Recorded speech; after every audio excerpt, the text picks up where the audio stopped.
Hello friend, সবাই কেমন আছো? আশা করি সবাই খুব ভালো আছো। যা গরম পড়েছে না, তাই সকালে যে মেয়েকে স্কুলে কি টিফিন দেবো সেই একটা চিন্তা থাকে।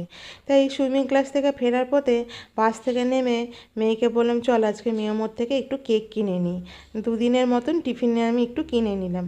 কারণ কি বলো তো, অত সকালে মানে ঘুম থেকে উঠে না এই গরমের মধ্যে টিফিন বানানো খুব কষ্ট হয়ে যায়। যেহেতু রাতে ফিরতেও দেরি হয়, আবার ফিরে এসে রান্না করা, মেয়েকে পড়ানো, সব কিছু করে টোরে স্কুল ড্রেস গুছিয়ে টুচিয়ে তারপরে গিয়ে আমরা রাতে ঘুমোই।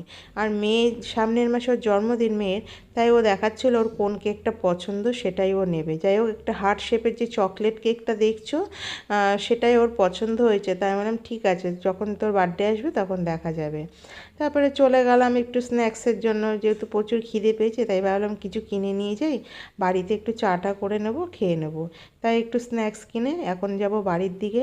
কিন্তু এখানে এসে দেখি অটোতে প্রচুর লাইন পড়েছে, জানি না আমাদের নাম্বার কখন আসবে। আজকের মতন এখানে গুড নাইট, সবাই ভালো থেকো।